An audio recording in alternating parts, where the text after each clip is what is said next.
अऊज़ु बिल्लाहि मिनश शैतानिर रजीम। बिस्मिल्लाहिर रहमानिर रहीम। अस्सलामु अलैकुम वरहमतुल्लाहि वबरकातुहू। जैसे कि आप लोग सब जानते हैं कि हमारा जो सेशन चल रहा है नून साकिन और तनवीन का बयान, तो इस सेशन में अल्हम्दुलिल्लाह हम सीख चुके हैं अभी तक दो जो कायदे थे नून साकिन और तनवीन के। आज इंशाअल्लाह हम तीसरा जो इसका रूल है वो इंशाअल्लाह सीखेंगे, जिसका नाम है इक़लाब। तो इस वीडियो को आखिर तक ज़रूर देखिएगा, क्योंकि इंशाअल्लाह हम ये सब सीखेंगे कि इक़लाब किसे कहते हैं, इसको पढ़ते वक्त कुरान पाक में किन किन चीज़ों का लिहाज करना होगा। इसका तारुफ़ के बाद इंशाअल्लाह कुरान पाक से कुछ वर्ड्स लिए गए हैं, उनकी भी प्रैक्टिस की जाएगी। तो आप सभी से दरख्वास्त है कि अपनी नोटबुक और पेंसिल को तैयार कर लीजिए, ताकि जो जो इन्फॉर्मेशन आपको लगे कि हाँ आपने सीखनी है या आपको याद करनी चाहिए, वो आप अपनी नोट इट डाउन कर लें। क्योंकि एक बात मैं आपको बताऊं, जितने भी आप ये कवायद सीख रही हैं ना, इनको याद करना ज़रूरी है, क्योंकि ये हरूफ हिज्जा को देख कर ही ये जो रूल्स हैं वो अप्लाई होते हैं।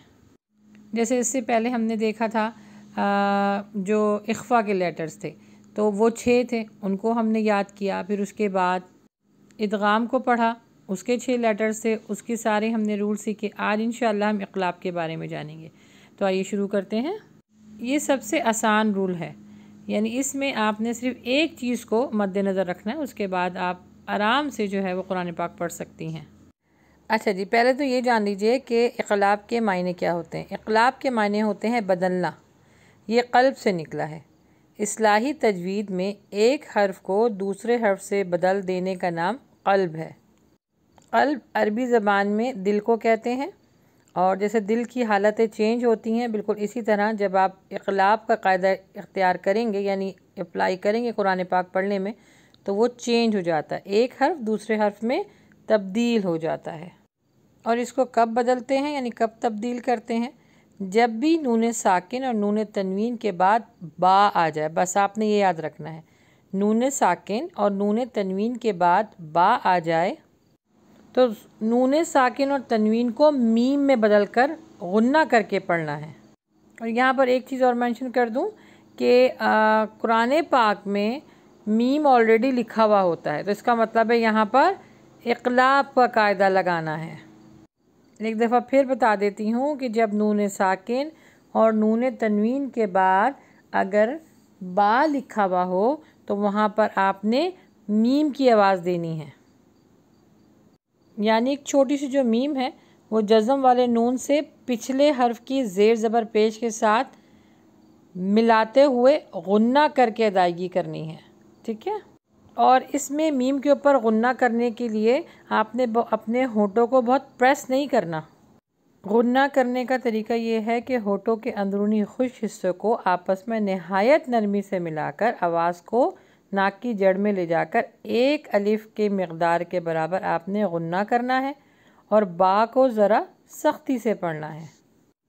ये पिक्चर में आपको दिखा रहे हैं कि किस तरह नरमी से इसको अदा करना है, क्योंकि जब मीम के ऊपर तजदीद या मुशद्दद होता है तो हम उसको बहुत प्रेस करके पढ़ते हैं, जैसे मिम्मा मिम्मा इस तरह पढ़ते हैं, लेकिन इसमें बहुत नरमी से गुन्ना करना है।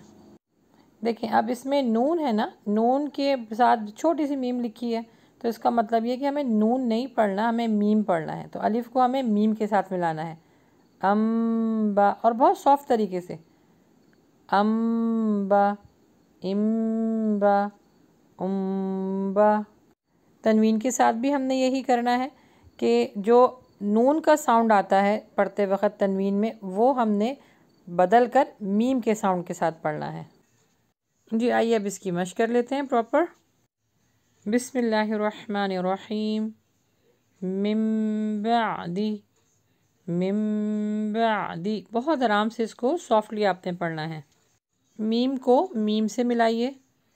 मम बखिला, मम बखिला। बहुत प्रेस नहीं करें, जैसे मम मम, ये बहुत प्रेस हो जाएगा।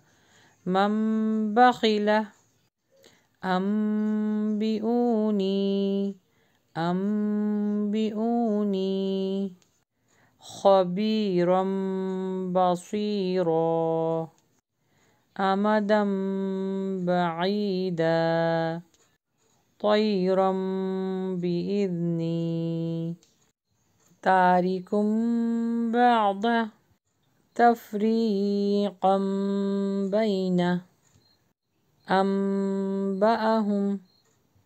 अम्बअहुम वाक़िउम बिहिम सफ़हुम बिग़ैरि